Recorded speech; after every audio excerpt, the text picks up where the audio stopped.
ನನಗೆ ಸಪೋರ್ಟ್ ಮಾಡೋದು ಹೇಗೆ ಅಂದರೆ, ಒಂದು ಸಬ್ಸ್ಕ್ರೈಬ್ ಮಾಡ್ತೀರಾ ಚಾನಲ್ನ, ಹಾಗೂ ಫೀಡ್ಬ್ಯಾಕ್ ಕೊಡ್ತೀರಾ, ಯಾವ ರೀತಿಯಾದ ವೀಡಿಯೋಸ್ ನಿಮ್ಗೆ ಇಷ್ಟ ಆಗುತ್ತೆ ಅಂತ ಕೂಡ ಹೇಳ್ತೀರಾ. ಸೊ ಈ ಒಂದು ಚಾನಲ್ನಲ್ಲಿ ಟ್ಯಾರೋ ರೀಡಿಂಗ್ ವೀಡಿಯೋಸ್ ಅಪ್ಲೋಡ್ ಮಾಡ್ತೀನಿ. ಹಾಗೂ I am a psychologist, around 13 years experience ಇದೆ ಈ ಫೀಲ್ಡ್ನಲ್ಲಿ. ಸೊ ನನ್ನ ಹತ್ರ ಬರುವಂಥ ಕೇಸಸ್ ಅದ್ರ ಬಗ್ಗೆ ಒಂದಷ್ಟು ನಿಮ್ಮ ಹತ್ರ ಶೇರ್ ಮಾಡ್ಕೊಳ್ತಾ ಹೋಗ್ತೀನಿ. ಹಾಗೂ ಮೆಂಟಲ್ ಹೆಲ್ತ್ ಬಗ್ಗೆ ಮಾತಾಡ್ತೀನಿ. ನಮ್ಮ ಇಮೋಷನ್ಸ್ನ ಹೇಗೆ ಹ್ಯಾಂಡಲ್ ಮಾಡೋದು, ಹೇಗೆ ನಿಭಾಯಿಸುವಂಥದ್ದು, ಇಂಥ ವಿಷಯದ ಬಗ್ಗೆ ಎಲ್ಲ ಮಾತಾಡ್ತಾ ಹೋಗ್ತೀನಿ. ಯಾವಾಗ ನಮ್ಮ ಲೈಫ್ನಲ್ಲಿ ಒಂದಷ್ಟು ಏರುಪೇರುಗಳು ನಡೆಯುತ್ತೆ, ಅದನ್ನು ಹೇಗೆ ಒಂದು ಸ್ಮಾರ್ಟ್ ಒಂದು ದಾರಿಯಲ್ಲಿ ಹೋಗುವಂಥದ್ದು ಅಂತ ವೀಡಿಯೋಸ್ನಲ್ಲಿ ಎಕ್ಸ್ಪ್ಲೇನ್ ಮಾಡ್ತಾ ಹೋಗ್ತೇನೆ. ಸೊ ರೆಗ್ಯುಲರಾಗಿ mental health, psychology related videos, at the same time tarot videos ಕೂಡ ಅಪ್ಲೋಡ್ ಮಾಡ್ತಾ ಹೋಗ್ತೇನೆ. ನಿಮಗೆ ಏನಾದ್ರು ಫೀಡ್ಬ್ಯಾಕ್ ಕೊಡಬೇಕು ಅಂತ ಇದೆ ಅಂದರೆ ನೀವು ಕಮೆಂಟ್ ಮಾಡಬಹುದು. ಚಾನಲ್ನ ಸಬ್ಸ್ಕ್ರೈಬ್ ಮಾಡಲಿಲ್ಲ ಅಂದರೆ ದಯವಿಟ್ಟು ಸಬ್ಸ್ಕ್ರೈಬ್ ಮಾಡಿ. ಹಾಗೂ ನಿಮಗೇನಾದರೂ individual counselling, tarot reading session ಬೇಕಿದೆ ಅಂದರೆ ಡಿಸ್ಕ್ರಿಪ್ಷನಲ್ಲಿ ಕೊಟ್ಟಿರುವ ನಂಬರ್ಗೆ ಕಾಲ್ ಮಾಡಿ ಅಪಾಯಿಂಟ್ಮೆಂಟ್ನ ಪಡಿಬೇಕಾಗತ್ತೆ. ಒಂದು ಫೋನ್ ಮುಖಾಂತರನಾದ್ರು ತೊಗೋಬಹುದು, ಅಥವಾ ನೀವು ಆಫೀಸ್ಗಾದರೂ ಬಂದು ಪಡಿಬಹುದು. ನಿಮಗೆ ಯಾವುದು ಅನುಕೂಲ ಅನಿಸುತ್ತೆ ನೀವು ಮಾಡಬಹುದು. ಸೊ ಇವತ್ತಿನ ಒಂದು ಕೇಸ್ ನಾನು ನಿಮ್ಮ ಹತ್ರ ಯಾವುದ್ರ ಬಗ್ಗೆ ಶೇರ್ ಮಾಡ್ತಾ ಇದ್ದೀನಿ ಅಂದರೆ, ಹೇಗೆ ಒಂದು ನಂಬುವ ಒಂದು ಪರಿಸ್ಥಿತಿಗೆ ಯಾರು ಹೋದಾಗ, ಅವರು ಒಬ್ಬ ರಾಂಗ್ ಪರ್ಸನ್ಗೆ ಚಾನ್ಸ್ ಕೊಟ್ಟಾಗ ಏನೆಲ್ಲ ಆಗುತ್ತೆ, ಏನು ಪ್ರಾಬ್ಲಮ್ಸ್ ಆಗುತ್ತೆ ಅಂತ ನಾನು ನಿಮ್ಮ ಹತ್ರ ಹೇಳ್ಕೊಳ್ತಾ ಹೋಗ್ತೀನಿ. ನಿನ್ನೆ ಒಬ್ಬರು ಕ್ಲೈಂಟ್ ಬಂದಿದ್ದರು ಆಫೀಸ್ಗೆ, ತುಂಬ ನೋವಲ್ಲಿದ್ದರು. ಏನಾಯಿತು ಅಂತ ಕೇಳಿದಾಗ, ಆಕೆ 20ಸ್ನಲ್ಲಿದ್ದಾರೆ. ಸೊ ಎಷ್ಟೋ ಹೆಣ್ಮಕ್ಳಿಗೆ 20 ವರ್ಷದ ಒಂದು ಆಸ್ಪಾಸ್ನಲ್ಲಿ ಪ್ರಾಬ್ಲಮ್ಸ್ ಆಗುತ್ತೆ. 20ಸ್ನಲ್ಲಿ ತೀರಾನೇ ಅವರು ಡಿಸಿಷನ್ ಮೇಕಿಂಗ್ ಅಂತ ಬಂದಾಗ ತುಂಬ ಚಂಚಲತೆ ಇರುತ್ತೆ ಅವರಲ್ಲಿ, ನಂಬಿಬಿಡ್ತಾರೆ ಬೇಗ. ಹಾಗೂ ನಂಬಿಕೆಗೆ ರಿಲೇಷನ್ಶಿಪ್ ಅಂದಾಗ ನಾವು ಅನುಮಾನದಲ್ಲೇ ಎಲ್ಲವನ್ನು ಶುರು ಮಾಡೋಕ್ಕಾಗಲ್ಲ. ನಂಬಿಕೆನೇ ಬುನಾದಿ, ಫೌಂಡೇಶನ್ ಇಸ್ ಟ್ರಸ್ಟ್. ಸೊ ನೀವೊಬ್ಬರನ್ನ ಇಷ್ಟಪಡ್ತಾ ಇದ್ದೀರಾ ಅಂದರೆ ಅವ್ರು ಮಾತಾಡೋದು, ಅವ್ರ ಉದ್ದೇಶ ಏನು, ಅದನ್ನೆಲ್ಲ ನೀವು ಇನಿಷಿಯಲಿ ತಿಳ್ಕೊಂಡ್ಮೇಲೆ ಒಂದು ಟೈಮ್ ಹೇಗೆ ಬರುತ್ತೆ ಅಂದರೆ ನೀವು ಬ್ಲೈಂಡ್ ಆಗೋ ಆ ವ್ಯಕ್ತಿನ ನಂಬಕ್ಕೆ ಹೋಗ್ತೀರಾ. ಹಾಗೂ ಈ ಒಂದು ಕೇಸ್ನಲ್ಲೂ ಆ ಥರದ್ದೊಂದು ಸಿಚುವೇಶನ್ ಆಯಿತು. ಆಕೆಗೆ ಮುಂಚೆನೇ ಮದುವೆ ಆಗಿತ್ತು. ಆದರೆ ಆಕೆಯ ಮದುವೆ ಅಂದರೆ ಒಂದು ಅಪ್ಪ ಅಮ್ಮನೂ ಕೂಡ ಫೋರ್ಸ್ ಮಾಡಿ ಏನೋ ಮದುವೆ ಮಾಡಿಬಿಡ್ತಾರೆ. ಸಣ್ಣ ವಯಸ್ಸಿನಲ್ಲೇ ಓದ್ತಾ ಇರ್ತಾರೆ, ಮದುವೆ ಮಾಡಿಬಿಡ್ತಾರೆ. ಒಂದು ನಾವು ಜವಾಬ್ದಾರಿ ತೀರಿಸ್ಕೊಂಡ್ಬಿಡೋಣ ಅಂತ ಮದುವೆ ಮಾಡಿಬಿಡ್ತಾರೆ. ಇಷ್ಟನಾ ಇಲ್ವಾ ಅದನ್ನೆಲ್ಲ ಅವ್ರು ಕನ್ಸಿಡರ್ ಮಾಡೋದೇ ಇಲ್ಲ. ಅದಾದ ನಂತರ ಏನಾಗುತ್ತೆ ಅಂದರೆ, ಮದುವೆ ಚೆನ್ನಾಗಿಲ್ಲ ಅಂದರೆ ಏನೆಲ್ಲ ಪ್ರಾಬ್ಲಮ್ ಆಗುತ್ತೆ ಅಂತ ಈ ಕೇಸ್ನಲ್ಲೇ ನೀವು ಅರ್ಥ ಮಾಡ್ಕೋಬೇಕು. ಸೊ ಈ ವ್ಯಕ್ತಿಗೆ ಬೇರೆ ಬೇರೆ ಅಫೇರ್ಗಳು ಅಥವಾ ಬೇರೆಯವ್ರನ್ನ ಇಷ್ಟಪಡೋದು ಇದೆಲ್ಲ ನಡೀತಾ ಇತ್ತು. ಆಕೆನೂ ಎಷ್ಟು ಅಂತ ನೋಡೋಕ್ಕಾಗತ್ತೆ. ಸೊ ಏನಾದರೂ ಮಾಡಿ ಒಂದು ರಿಲೇಷನ್ಶಿಪ್ಪಿಂದ ಆಚೆ ಬರೋದೇ ಬೆಟರ್ ಅಂತ ಅನಿಸಿದೆ. ಹಾಗೂ ಆಕೆಗೆ ಬಹಳ ಸಣ್ಣ ವಯಸ್ಸೇ, ಆ ಟೈಮ್ನಲ್ಲಿ 23 ಇರ್ಬೋದು ಅನಿಸುತ್ತೆ.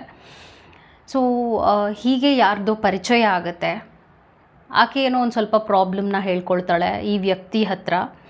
ಅಂದರೆ ಈ ವ್ಯಕ್ತಿ ಒಂದು ಉನ್ನತ ಸ್ಥಾನದಲ್ಲಿರುವಂಥವ್ರು, ಒಂದು ಆಫೀಸರ್ ಅಂತಲೇ ಹೇಳ್ಬೋದು. ಹಾಗೂ ಆಕೆ ನಂಬುತ್ತಾ ಹೋದ್ಲು ಈ ವ್ಯಕ್ತಿ ಕೊಡುವಂಥ ಒಂದು ಅಟೆನ್ಷನ್ನ, ಸಪೋರ್ಟ್ನ. ಯಾಕಂದರೆ ಆಕೆಗೆ ಆ ಹಸ್ಬೆಂಡ್ ಏನು ಸಪೋರ್ಟ್ ಕೊಡ್ತಿದ್ದಾರೆ ಅಂತ ಅಂದ್ಕೊಂಡಿದ್ಲು, ಮೋಸ ಹೋಯಿತು. ಹಾಗೂ ಅವರು ಬೇರೆ ಬೇರೆ ಅಫೇರ್ಗಳು ಇಟ್ಕೊಂಡಿದ್ರು. ಈ ಥರ ಎಲ್ಲ ನೋವನ್ನು ಅನುಭವಿಸ್ತಿದ್ದರಿಂದ ಆಕೆಗೆ ಅದನ್ನು ಹೇಗೆ ಹ್ಯಾಂಡಲ್ ಮಾಡೋದು ಅಂತ ಗೊತ್ತಾಗದೆ ಒಬ್ರ ಹತ್ರ ಶೇರ್ ಮಾಡ್ಕೊಳ್ಳೋಕೆ ಹೋಗ್ತಾ ಇದ್ಲು. ಹಾಗೂ ಆ ವ್ಯಕ್ತಿ ಈಕೆಯಿಂದ 15 ವರ್ಷದ ಡಿಫ್ರೆನ್ಸ್ ಇತ್ತು. ಈಕೆಗೂ ಈತನಿಗೂ 15 ವರ್ಷದ ಡಿಫ್ರೆನ್ಸ್ ಇತ್ತು. ಸೊ ಅವರು ಒಂದು ಒಳ್ಳೆಯ ಆಫೀಸರ್ ಅಂತ ಒಂದು ರೆಸ್ಪೆಕ್ಟಿಂದ ಆಕೆ ಪ್ರಾಬ್ಲಮ್ಸ್ನ ಹೇಳ್ಕೊಳ್ತಾ ಬಂದಳು. ಹೋಗ್ತಾ ಏನಾಯಿತು ಅಂದರೆ, ಆತ ನನಗೆ ನೀನಂದರೆ ಇಷ್ಟ, ಈ ಥರ ಎಲ್ಲ ಇಮೋಷ್ನಲಿ ಆತನಿಗೆ ಗೊತ್ತಿದೆ ಈಕೆಗೆ ಮ್ಯಾರೇಜ್ನಲ್ಲಿ ಪ್ರಾಬ್ಲಮ್ ಇದೆ ಅಂತ. ಆಕೆ ಮೊದಲೇ ಇಮೋಷ್ನಲಿ ತುಂಬ ನೋವು ಅನುಭವಿಸ್ತಾ ಇದ್ದಾಳೆ ಅಂತ ಗೊತ್ತಿದ್ದರೂ ಕೂಡ ಈ ವ್ಯಕ್ತಿ ಅದನ್ನು ಅಡ್ವಾಂಟೇಜಾಗಿ ತೊಗೊಂಡ್ರು ಅಂತ ಹೇಳ್ತೀನಿ. ನಿಮ್ಗೆ ಹೀಗೆ ಆಗಬಾರ್ದಾಗಿತ್ತು, ಇಷ್ಟು ಚಿಕ್ಕ ವಯಸ್ಸಿಗೆ ಹೀಗೆಲ್ಲ ಆಗಬಾರ್ದಾಗಿತ್ತು, ಇದು ಮೋಸ, ಈ ಥರ ಅವ್ರು ಯಾಕೆ ಮಾಡಿದ್ರು, ಆ ಥರ ಒಂದು ಆ್ಯಂಗಲಲ್ಲಿ ಈ ವ್ಯಕ್ತಿ ಕ್ಲೋಸ್ ಆಗ್ತಾ ಬಂದರು. ಇಮೋಷ್ನಲಿ ಒಂದು ಅಟ್ಯಾಚ್ಮೆಂಟ್ನ ಬೇಕು ಅಂತಲೇ ಬೆಳೆಸ್ಕೊಳ್ತಾ ಈ ವ್ಯಕ್ತಿ ಈ ಹೆಣ್ಣಿನ ಹಿಂದೆ ಹೋದರು. ಸೊ ಇಲ್ಲಿ ಪ್ರಾಬ್ಲಮ್ ಏನು ಅಂತ ನೀವು ಕೇಳ್ಬೋದು. ಪ್ರಾಬ್ಲಮ್ ಏನು ಅಂದರೆ, ಈ ಆಫೀಸರ್ ಯಾರೇ ಆಗಿರಲಿ, ಒಂದು ಒಳ್ಳೆಯ ಹುದ್ದೆನಲ್ಲಿದ್ದ ವ್ಯಕ್ತಿಗೆ ಮದುವೆ ಮುಂಚೆನೇ ಆಗೋಗಿದೆ, 2 ಮಕ್ಕಳಿದ್ದಾರೆ, 15 ವರ್ಷದ ಡಿಫ್ರೆನ್ಸ್. ಸೊ ಅಷ್ಟರಲ್ಲೂ ಅವ್ರದ್ದು ಅಂತ ಒಂದು ಫ್ಯಾಮಿಲಿ ಆಗಿರುತ್ತೆ. 15 ವರ್ಷದ ಡಿಫ್ರೆನ್ಸ್ ಇದ್ದರೂ ಕೂಡ ಆಕೆ ಏನು ಅಂದ್ಕೊಂಡ್ಲು ಅಂದರೆ, ಇವರು ನನ್ನನ್ನು ಇಷ್ಟಪಡ್ತಾ ಇದ್ದಾರೆ, ನನ್ನ ಪ್ರಾಬ್ಲಮ್ನ ಅರ್ಥ ಮಾಡ್ಕೊಳ್ತಾ ಇದ್ದಾರೆ, ನನಗೆ ಹಿಂಗೆ ಮೋಸ ಆಗಿದೆ ಅಂತ ಇವರು ಕೂಡ ಅದನ್ನು ಎಂಪಥೈಸ್ ಮಾಡ್ತಾ ಇದ್ದಾರೆ, ಕನೆಕ್ಟ್ ಆಗ್ತಾ ಇದ್ದಾರೆ. ನನಗೆ ಈ ಥರ ಎಲ್ಲ ಅನ್ಯಾಯ ಆಗಿರೋದಕ್ಕೆ ಇವರು ಸಪೋರ್ಟ್ ಮಾಡ್ತಾ ಇದ್ದಾರೆ. ಸೊ ಈಕೆ ಯಾವ ಒಂದು ಇಮೋಷನ್ಸ್ನ ಮಿಸ್ ಮಾಡಿದ್ಲು ತನ್ನ ಮ್ಯಾರೇಜ್ನಲ್ಲಿ, ಅದನ್ನು ಈ ವ್ಯಕ್ತಿಯಲ್ಲಿ ಕಂಡುಕೊಳ್ತಾ ಹೋಗ್ತಾಳೆ. ಓಕೆ, ಸೊ ಇಲ್ಲಿ ಒಂದು ನೀವು ನೋಟಿಸ್ ಮಾಡಬೇಕು, ಈ ವ್ಯಕ್ತಿಗೆ ಮುಂಚೆನೇ ಮದುವೆ ಆಗಿದೆ, 2 ಮಕ್ಕಳಿದ್ದಾರೆ. ಈತ ಇನ್ನೊಂದು ಲೆವೆಲ್ಗೆ ಹೋಗ್ತಾನೆ. ಯಾವ ಲೆವೆಲ್ಗೆ ಅಂದರೆ ತನ್ನ ಹೆಂಡತಿಗೆ ಈ ಹೆಣ್ಣನ್ನು ಪರಿಚಯ ಮಾಡುವಂಥದ್ದು. ನೋಡು, ನನಗೆ ಈಕೆ ಇಷ್ಟ ಅಂತ. ಆಕೆ ಏನು ಮಾಡ್ತಾಳೆ, ಓಕೆ ನೀವಿಬ್ಬರು ಮದುವೆ ಆಗಿ. ಸೊ ಹೆಂಡತಿಯಿಂದ ಒಂದು ಅಪ್ರೂವಲ್ ಸಿಕ್ಕೋಗಿದೆ ಈ ಆಫೀಸರಿಗೆ. ಸೊ ಆತ ಅದನ್ನು ಆಕೆಗೆ ಹೇಳ್ತಾಳೆ, ನೋಡು ನನ್ನ ಹೆಂಡ್ತಿನೂ ಒಪ್ಕೊಳ್ತಾ ಇದ್ದಾಳೆ, ನಾನು ಮದುವೆ ಮಾಡ್ಕೋಬೋದು ನಿನ್ನ ಅಂತ. ಬಟ್ ಮೊದಲನೇ ಮದುವೆ ಡಿವೋರ್ಸ್ ಆಗದೇ ಇದ್ದರೆ ಅಗೇನ್ ಅದೊಂದು ಸೆಕೆಂಡ್ ಮ್ಯಾರೇಜ್ ಇಲ್ಲೀಗಲ್ ಅಂತಲೇ ಹೇಳ್ತೀವಿ. ಅದು ಲೀಗಲಾಗಿ ಆ್ಯಕ್ಸೆಪ್ಟ್ ಮಾಡ್ಕೊಳ್ಳೋಕ್ಕೆ ಆಗಲ್ಲ. ಅವರೊಂದು ದೇವಸ್ಥಾನದಲ್ಲಿ ಮದುವೆ ಆಗ್ತಾರೆ. ಸೊ 1 ವರ್ಷ ಚೆನ್ನಾಗಿರ್ತಾರೆ, ಎಲ್ಲ ಚೆನ್ನಾಗಿರುತ್ತೆ 1 ವರ್ಷ. ಆಮೇಲೆ ಏನಾಯಿತು ಅಂದರೆ ಸಡನ್ನಾಗಿ ಮಾತು ಬಿಡೋದು, ಹಾಗೂ ನಂಗೆ ಇಷ್ಟ ಇಲ್ಲ ನೀನು ಅಂತ ಒಂದು ಮಿಕ್ಸ್ಡ್ ಸಿಗ್ನಲ್ಸ್ನ ಪಾಸ್ ಮಾಡುವಂಥದ್ದು, ಹಾಗೂ ಇಗ್ನೋರ್ ಮಾಡುವಂಥದ್ದು. ಈ ವ್ಯಕ್ತಿ ಮೊದಲು ಯಾವ ರೀತಿಯಾದ ಒಂದು ಅಟೆನ್ಷನ್ ಕೊಡ್ತಾ ಇದ್ರು ಅದನ್ನು ಕೊಡದೇ ಇರುವಂಥದ್ದು. ಯಾಕೆಂದರೆ ಈಕೆ ಇದು ನನಗೆ ಲೈಫ್ ಲಾಂಗ್ ಸಿಗುತ್ತೆ ಅಂದ್ಕೊಂಡ್ಳು. ಓಕೆ ಇವ್ರಿಗೆ ಮದುವೆ ಆಗಿದೆ, ಓಕೆ ಇವ್ರಿಗೆ ಮಕ್ಕಳಾಗಿದೆ, ಪರವಾಗಿಲ್ಲ, ನಾನೊಂದು ಸೆಕೆಂಡ್ ವೈಫ್ ಆಗಾದರೂ ಇರ್ತೀನಿ ಇವ್ರ ಲೈಫ್ನಲ್ಲಿ. ಯಾಕಂದರೆ ಇವ್ರು ನನ್ನ ಚೆನ್ನಾಗಿ ನೋಡ್ಕೊಳ್ತಾ ಇದ್ದಾರೆ, ಇವ್ರ ಜೊತೆ ನನಗೆ ಒಂದು ಸಂತೋಷದ ಕ್ಷಣಗಳು ಸಿಗ್ತಾ ಇದೆ, ಅದನ್ನ ನಾನು ಮಿಸ್ ಮಾಡ್ಕೊಳ್ಳೋಕೆ ಇಷ್ಟಪಡೋದಿಲ್ಲ. ಯಾಕಂದರೆ ನಾನು ಇದನ್ನು ನೋಡೇ ಇಲ್ಲ ನನ್ನ ಲೈಫಲ್ಲಿ, ನಾನು ಯಾಕೆ ಇದನ್ನು ಮಿಸ್ ಮಾಡಬೇಕು ಅನ್ನುವಂಥ ಒಂದು ಯೋಚನೆಯಲ್ಲಿ ನನ್ನ ಕ್ಲೈಂಟ್ ಇದ್ದಿದ್ದು.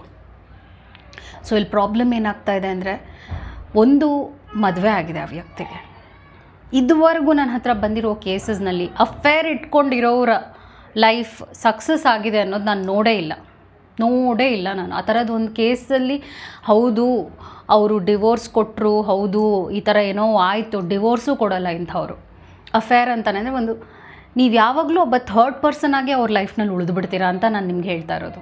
ಸೊ ಯಾರೇ ಆಗಿರಲಿ 20ಸ್ನಲ್ಲಿರುವಂಥ ಹೆಣ್ಮಕ್ಳಿಗೆ ನಾನು ಏನು ಹೇಳ್ತೀನಿ ಅಂದರೆ, 20ರಿಂದ 30 ವರ್ಷ ಆ ಒಂದು ಏಜ್ ಇದೆ ಅಲ್ಲ, ತುಂಬಾ ಡಿಸಿಷನ್ ವಿಷಯವಾಗಿ ನೀವು ಇಮೋಷ್ನಲಿ ಡಿಸಿಷನ್ಸ್ನ ತೊಗೊಂಡ್ಬಿಡ್ತೀರಾ. ನೀವು ಅಂದ್ಕೊಳ್ತೀರಾ ಒಬ್ಬರು ಏನೋ ಒಂದು ಪ್ರೀತಿ ಕೊಡ್ತಾ ಇದ್ದಾರೆ, ಅದು ಸರಿ ಇರುತ್ತೆ ಅಂದ್ಕೊಳ್ತೀರಾ.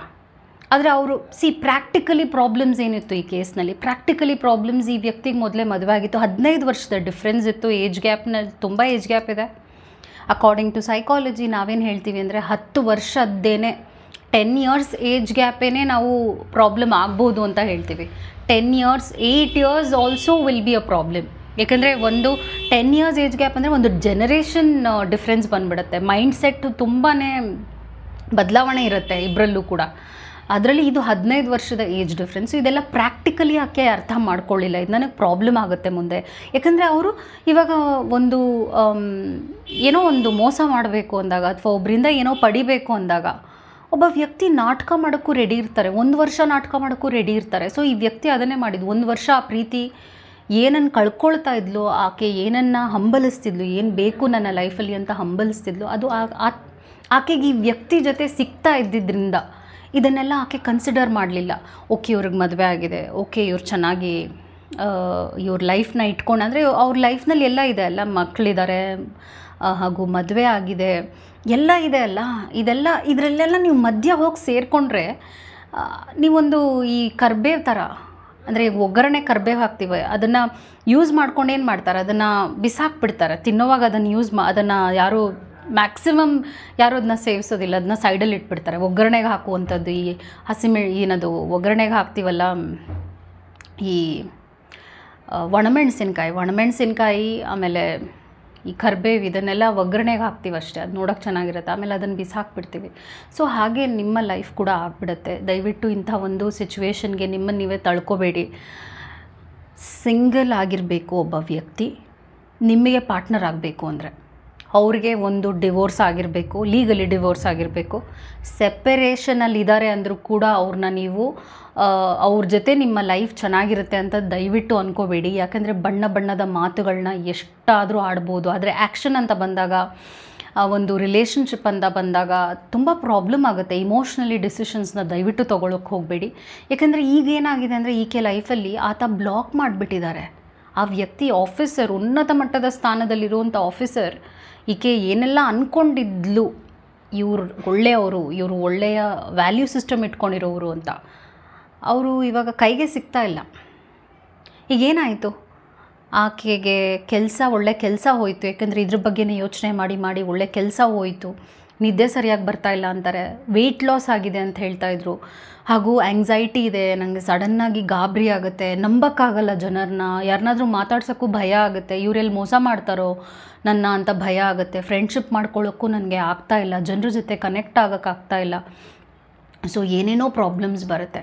ನಾನೇನು ಹೇಳ್ತಾ ಇದ್ದೀನಿ ಅಂದರೆ, ನೀವು ಪ್ರೀತಿ ಮಾಡಬೇಡಿ, ರಿಲೇಷನ್ಶಿಪ್ನಲ್ಲಿ ಇರಬೇಡಿ ಅಂತ ನಾನು ಹೇಳ್ತಾ ಇಲ್ಲ. ನಾನೇನು ಹೇಳ್ತಾ ಇದ್ದೀನಿ ಅಂದರೆ, ನಿಮ್ಮ ಲೈಫ್ ಈ ವ್ಯಕ್ತಿ ಜೊತೆ ಪ್ರಾಕ್ಟಿಕಲಿ ಫ್ಯೂಚರಿಸ್ಟಿಕ್ಕಾಗಿ ನೋಡೋಕ್ಕೆ ಹೋದಾಗ ಚೆನ್ನಾಗಿರುತ್ತಾ ಇಲ್ವಾ ಅಂತ ಫಸ್ಟ್ ಅನಾಲಿಸಿಸ್ ಮಾಡ್ಕೊಳ್ಳಿ. ಪ್ರೀತಿ ಅನ್ನೋದೆಲ್ಲ ಹೌದು, ಇನಿಷಿಯಲ್ ಸ್ಟೇಜಸ್ ಎಲ್ಲ ನಾವು ಹನಿಮೂನ್ ಸ್ಟೇಜಸ್ ಅಂತ ಹೇಳ್ತೀವಿ.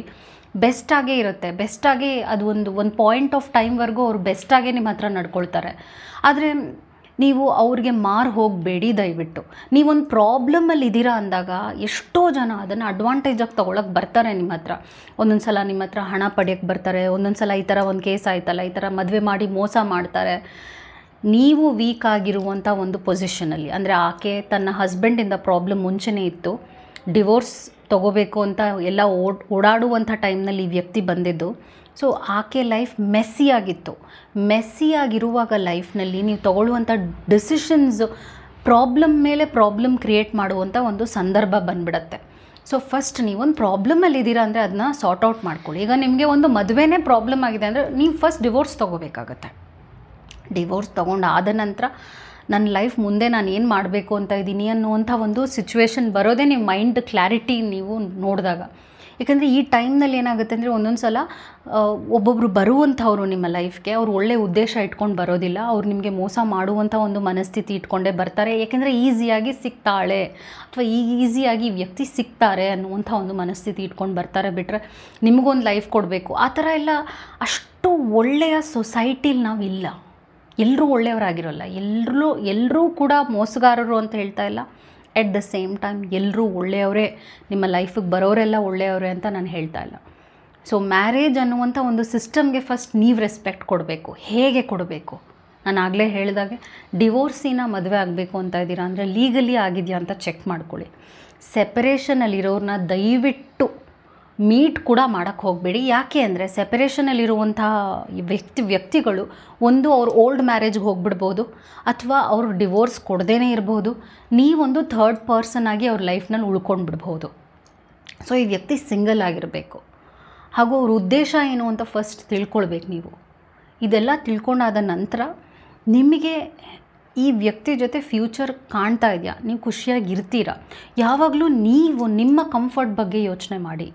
ಅವ್ರನ್ನ ಇಂಪ್ರೆಸ್ ಮಾಡೋದೆಲ್ಲ ಮ್ಯಾಟರ್ ಆಗೋದಿಲ್ಲ. ಅವ್ರು ನನ್ನನ್ನು ಸ್ವೀಕರಿಸಬೇಕು ಅನ್ನುವಂಥ ಒಂದು ಹಂಬಲ, ಆ ಒಂದು ಪರಿಸ್ಥಿತಿಗೆ ನಿಮ್ಮನ್ನು ನೀವೇ ಹಾಕ್ಕೋಬೇಡಿ. ಫಸ್ಟ್ ನಿಮ್ಮ ಲೈಫ್ನ ಅದ್ಭುತವಾಗಿ ಬ್ಯೂಟಿಫಿಕೇಷನ್ ಮಾಡ್ಕೊಳ್ಳಿ. ಒಂದು ನಿಮ್ಮ ಕೈನಲ್ಲಿ ಎಜುಕೇಷನ್ ಇರಬೇಕು. ಹೆಣ್ಮಕ್ಳಿಗೆ ದಯವಿಟ್ಟು ನಾನು ಹೇಳೋದದೇ, ಒಂದು ಎಜುಕೇಷನ್ ಇರಬೇಕು, ಫೈನಾನ್ಷಿಯಲಿ ಸ್ಟೇಬಲ್ ಆಗಿರಬೇಕು, ನೀವು ಬ್ಯಾಂಕ್ ಬ್ಯಾಲೆನ್ಸ್ ಇರಬೇಕು, ಹಣ ಇರಬೇಕು. ನಿಮ್ಮ ಹಣ ಇದೆಯಲ್ಲ, ಹಣ ನಿಮ್ಮ ಕೈನಲ್ಲಿದ್ದಾಗ ನಿಮ್ಗೆ ಅದೇ ಒಂದು ಸೆಕ್ಯೂರಿಟಿ ಆಗುತ್ತೆ. ಯಾರೂ ನಿಮ್ಮನ್ನು ಮಿಸ್ಯೂಸ್ ಮಾಡ್ಕೊಳ್ಳಲ್ಲ ಅಲ್ವಾ? ಸೊ ಇದೆಲ್ಲ ನಿಮ್ಮ ಲೈಫ್ನಲ್ಲಿ ನೀವು ಸರಿ ಮಾಡಿಕೊಂಡಾದ ನಂತರ ನಿಮ್ಮ ಜರ್ನಿನಲ್ಲಿ, ನಿಮ್ಮ ಲೈಫ್ ಜರ್ನಿನಲ್ಲಿ ಒಬ್ಬ ವ್ಯಕ್ತಿ ಬರ್ತಾರೆ, ತಲೆನೋವು ಕೊಡದೇ ಇರುವಂಥ ಒಬ್ಬ ವ್ಯಕ್ತಿ ಬರ್ತಾರೆ, ಹಾಗೂ ಮದುವೆ ಅನ್ನುವಂಥ ಒಂದು ಸಿಸ್ಟಮ್ಗೆ ಬೆಲೆ ಕೊಡ್ತಾ ಇದ್ದಾರೆ. ಅಂಥ ವ್ಯಕ್ತಿಗಳನ್ನ ಎನ್ಕರೇಜ್ ಮಾಡಿ, ನಿಮ್ಮ ಫ್ಯಾಮ್ಲಿ ಜೊತೆ ಡಿಸ್ಕಸ್ ಮಾಡಿ. ಇಂಥವರು ನನಗಿಷ್ಟ ಆಗಿದ್ದಾರೆ ಅಂತ ಫ್ಯಾಮ್ಲಿನ ಇನ್ವಾಲ್ವ್ ಮಾಡಬೇಕು. ಒಬ್ಬೊಬ್ರು ಹೇಳ್ತಾರೆ ಇದನ್ನ ಸೀಕ್ರೆಟಾಗಿ ಇಟ್ಕೊಳ್ಳೋಣ, ಯಾರಿಗೂ ಹೇಳೋದು ಬೇಡ. ಅದೇ red flag. That is a very big red flag. ಯಾವಾಗ ನಿಮ್ಮ ಮನೆಯವ್ರನ್ನ ದೂರ ಇಡು ಅಂತ ಇದ್ದಾರೆ, ಅಥವಾ ನಿಮ್ಮ ಫ್ರೆಂಡ್ಸ್ನ ನೀನು ಮೀಟ್ ಮಾಡಿಬಿಡ ಅಂತ ಇದ್ದಾರೆ ಅಂದರೆ ಅವರ ಉದ್ದೇಶ ಏನೋ ಬೇರೆ ಇದೆ ಅಂತ. ಯಾಕಂದರೆ ಒಂದೊಂದು ಸಲ ನಿಮ್ಮ ಫ್ರೆಂಡ್ಸ್ ನಿಮಗೆ ಗೈಡೆನ್ಸ್ ಕೊಡ್ತಿರ್ತಾರೆ, ನೋಡು ಈ ವ್ಯಕ್ತಿ ಸರಿ ಇಲ್ಲ ಅಂತ. ಸೊ ಅದು ಎಲ್ಲಿ ಹೇಳಿಬಿಡ್ತಾರೋ ಅನ್ನುವಂಥ ಒಂದು ಭಯ ಇಟ್ಕೊಂಡು ನಿಮ್ಮನ್ನು, ನಿಮ್ಮ ಫ್ರೆಂಡ್ಸ್ನ ದೂರ ಮಾಡುವುದು, ನಿಮ್ಮ ಫ್ಯಾಮ್ಲಿನ ದೂರ ಮಾಡೋದು, ಇದೆಲ್ಲ ಮಾಡ್ತಾ ಹೋಗ್ತಾರೆ. ಸೊ ನಿಮ್ಮ ವ್ಯಾಲ್ಯೂಸ್ನ, ನಿಮ್ಮ ಮಾರಲ್ಸ್ನ ಫಸ್ಟ್ ನೀವು ಚೆನ್ನಾಗಿ ಇಟ್ಕೊಳ್ಳಿ. ಅದಾದ ನಂತರ ಎಲ್ಲ ಸರಿ ಹೋಗುತ್ತೆ. ಇವ್ರಿಗೋಸ್ಕರ ದಯವಿಟ್ಟು ನಿಮ್ಮ ಲೈಫ್ನ ಒಂದು ಒಂದು ಒಂದು ಪ್ರಾಬ್ಲಮ್ಗೆ ತರಕ್ಕೆ ಹೋಗಬೇಡಿ. ಅವ್ರು ಏನೋ ಹೇಳ್ತಾರೆ ಅಂತ ನೀವು ಒಂದು ಫೋರ್ಸಾಗಿ ಅಥವಾ ಒಂದು ಪ್ರೆಷರಾಗಿ ಏನೋ ಮಾಡೋಕ್ಕೆ ಹೋಗಬೇಡಿ. ಜನ 108 ಅಡ್ವೈಸ್ ಕೊಡ್ತಾರೆ, ಆದರೆ ಆ ಅಡ್ವೈಸ್ ನಿಮಗೆ ಎಷ್ಟು ಉಪಯೋಗ ಆಗುತ್ತೆ, ನಿಮ್ಮ ಲೈಫ್ ಹೇಗಿರುತ್ತೆ ಅಂತ ಫಸ್ಟ್ ವಿಜುವಲೈಸೇಷನ್ ಮಾಡ್ಕೊಳ್ಳಿ. ಸೊ ಈ ಥರ ಈಗ ನಾವು ಈಗ ಈ ಥರ ಒಂದು ಕೇಸ್ ನಾವು ಕೇಳಿದಾಗ ಏನು ಅಂದ್ಕೊಳ್ತೀವಿ, ಇದು ಯಾಕೆ ಹೀಗೆ ಮಾಡಿದ್ರು ಇವರು ಅಂದ್ಕೊಳ್ತೀವಿ. ಆದರೆ ಎಷ್ಟೋ ಸಲ ನೀವು ಆ ಥರದ್ದೊಂದು ಸ್ಥಿತಿಗೆ ಬಂದುಬಿಟ್ಟಿರ್ತೀರ, ನಿಮಗೆ ಗೊತ್ತಿಲ್ಲದೆ ಒಂದು ತಪ್ಪುಗಳನ್ನ ಮಾಡಿಬಿಟ್ಟಿರ್ತೀರ. ಸೊ ಆದಷ್ಟು ಲಾಜಿಕಲಾಗಿ ಥಿಂಕ್ ಮಾಡಿ, ಇಮೋಷನ್ಸ್ನ ಹಾಕಕ್ಕೆ ಹೋಗಬೇಡಿ. ಒಂದೊಂದು ಪರಿಸ್ಥಿತಿ ಅದಕ್ಕೆ ಪೂರಕವಾಗಿರಲ್ಲ, ಮಾರಕ ಆಗಿಬಿಡುತ್ತೆ ಅಂತ ಹೇಳ್ತಾ ಇದ್ದೀನಿ. ಬಿಕಾಸ್ ಇದೊಂದೇ ಎಕ್ಸಾಂಪಲ್. ನಾನು ಆ ಹೆಣ್ಣು ನೆನ್ನೆ ಬಂದವ್ರು ಏನು ಹೇಳಿದ್ರು ಅಂದರೆ, ಮ್ಯಾಮ್ ಇದನ್ನ ಬೇರೆಯವ್ರ ಹತ್ರ ಹೇಳ್ಕೊಳ್ಳಿ, ವಿಡಿಯೋ ಮಾಡಿ, ನಾನು ತುಂಬ ಸಫರ್ ಮಾಡ್ತಾಯಿದ್ದೀನಿ, ನನ್ನ ಲೈಫ್ ಹಾಳಾಗೋಗ್ಬಿಟ್ಟಿದೆ, ನನ್ನ ಲೈಫ್ನಲ್ಲಿ ಏನೂ ನನಗಿನ್ನ ಹೋಪ್ ಇಲ್ಲ ಅಂತ ಪಾಪ ಆಕೆ ಅಷ್ಟು ನೋವನ್ನು ಹಂಚ್ಕೊಳ್ತಾ ಇದ್ಲು. ಹಾಗೂ ಈ ಥರ ಇದು ಒಂದಲ್ಲ, ನಾನು ತುಂಬ ನೋಡಿದ್ದೀನಿ. ತುಂಬ ಕೇಸಸ್ 20ಸ್ನಲ್ಲಿರೋರನ್ನೇ ಟಾರ್ಗೆಟ್ ಮಾಡ್ತಾರೆ. ಹಾಗೂ ಏನು ಪಡಿಬಹುದು, ಈಗ ಒಬ್ಬರು ನೋವನ್ನು ಯಾರೂ ಕೂಡ ಸಾಂತ್ವನ ಮಾಡೋಕ್ಕೆ ಬರಲ್ಲ. ಅದನ್ನು ಅಡ್ವಾಂಟೇಜ್ ಆಗಿ ನಾನು ಹೆಂಗೆ ಅದನ್ನು ಎನ್ಕ್ಯಾಶ್ ಮಾಡ್ಕೊಳ್ಬೋದು ಅಂತ ಅನ್ನುವಂಥ ಜನರು ಬರ್ತಾರೆ. ಸೊ ಅವ್ರು ಹಿಂದು ಮುಂದೆ ಗೊತ್ತಿರೋದಿಲ್ಲ, ನೀವೇನೋ ಹೇಳ್ಕೊಂಡು ಬಿಡ್ತೀರಾ, ಆದರೆ ಅವ್ರ ಉದ್ದೇಶ ಏನು ಅಂತ ಗೊತ್ತಿರೋದಿಲ್ಲ. ಸೊ ಇಂಥದ್ದೆಲ್ಲ ನೀವು ಪ್ಲೇಯಿಂಗ್ ವಿತ್ ಫೈರ್ ಅಂತೀವಿ, ನೀವು ಬೆಂಕಿಯಲ್ಲಿ ಆಟ ಆಡ್ತಿದ್ದೀರಾ ಅಂತ. ಸೊ ಈ ಇತ್ತೀಚೆಗೆ ಪರಿಚಯ ಆದವ್ರನ್ನ ನೀವು ತುಂಬ ಹುಷಾರಾಗಿ ಹ್ಯಾಂಡಲ್ ಮಾಡಬೇಕಾಗತ್ತೆ. ಜಸ್ಟ್ ಇವಾಗ ನನಗೆ ಅವ್ರು ಗೊತ್ತು, ಫೇಸ್ಬುಕ್ಕಲ್ಲಿ ಗೊತ್ತು, ಇನ್ಸ್ಟಾಗ್ರಾಮಲ್ಲಿ ಗೊತ್ತು, ಅಥವಾ ಆನ್ಲೈನ್ ಮೀಟ್ ಮಾಡಿದೆ, ಅವ್ರನ್ನೆಲ್ಲ ನೀವು ಆ ಥರ ಮೀಟ್ ಮಾಡಿದಾಗ ಅವ್ರ ಹಿಂದೆ ಮುಂದೆ ಅವ್ರ ಬ್ಯಾಕ್ಗ್ರೌಂಡ್, ಅವ್ರ ಹಿಸ್ಟ್ರಿ ಏನೂ ಗೊತ್ತಿರೋದಿಲ್ಲ, ಅವ್ರಿಗೆ ಮದುವೆ ಆಗಿದೆಯಾ ಇಲ್ವಾ ಅದು ಗೊತ್ತಿರೋದಿಲ್ಲ. ಸೊ ಇಂಥದ್ದು ಒಂದು ಪರಿಸ್ಥಿತಿ ಬಂದಾಗ ನೀವು ಟೈಮ್ ತೊಗೋಬೇಕು. ಒಂದು ರಿಲೇಷನ್ಶಿಪ್ನಲ್ಲಿ ಯಾವಾಗಲೂ ಟೈಮ್ ತೊಗೊಳ್ಳಿ. ಟೈಮ್ ತೊಗೊಂಡು ದಯವಿಟ್ಟು ಯಾವುದೇ ರೀತಿಯಾದ ಅವರು ಮಾತುಗಳೇನು ಹೇಳ್ತಾರೆ ಅದನ್ನ ನಂಬಕ್ಕೆ ಹೋಗಬೇಡಿ. ಆ್ಯಕ್ಷನ್ನ ನೀವು ಕಂಡುಕೋಬೇಕಾಗತ್ತೆ. ಈ ವ್ಯಕ್ತಿಗೆ ನೀವು ಇಷ್ಟ ಅಂದರೆ ಅವ್ರ ಫ್ಯಾಮ್ಲಿನ ಇನ್ವಾಲ್ವ್ ಮಾಡಬೇಕು. ಹಾಗೂ ನಿಮ್ಮ ಕೈಲಿ ಆದಷ್ಟು ಅವ್ರ ಬ್ಯಾಕ್ಗ್ರೌಂಡ್ ಚೆಕ್ ಮಾಡಿ. ಫಸ್ಟ್ ಸ್ವಲ್ಪ ವೆರಿಫಿಕೇಷನ್ ನಿಮ್ಮ ಕಡೆಯಿಂದನೂ ನೀವು ಮಾಡ್ಕೋಬೇಕಾಗತ್ತೆ ಅಲ್ವಾ. ಯಾಕಂದರೆ ರಿಲೇಷನ್ಶಿಪ್ ಅನ್ನೋದು ಇವಾಗ ಮೊದಲಷ್ಟು ಟ್ರಾನ್ಸ್ಪರೆಂಟ್ ಆಗಿಲ್ಲ. ಎಷ್ಟೋ ಜನ ಸುಳ್ಳು ಹೇಳ್ತಾರೆ, ಮೋಸ ಮಾಡ್ತಾರೆ, ಮುಚ್ಚಿಡ್ತಾರೆ, ಅವ್ರ ಮದುವೆನೇ ಮುಚ್ಚಿಡ್ತಾರೆ. ಆ ಥರ ಕೇಸಸ್ಸು ಬಂದಿದೆ. ಸುಳ್ಳನ್ನು 100, 200 ಅಂದರೆ ಯಾವ ಲೆವೆಲ್ಗೆ ಸುಳ್ಳು ಹೇಳ್ತಾರೆ ಅಂದರೆ ನನಗೆ ಆಶ್ಚರ್ಯ ಆಗೋಗುತ್ತೆ. ಅವ್ರ ಮದುವೆನೇ ಆಗಿಲ್ಲ ಅನ್ನೋವಂಥ ಒಂದು ಸುಳ್ಳುಗಳನ್ನೂ ಹೇಳುವಂಥ ಕೇಸಸ್ನ ನಾನು ನೋಡಿದ್ದೀನಿ.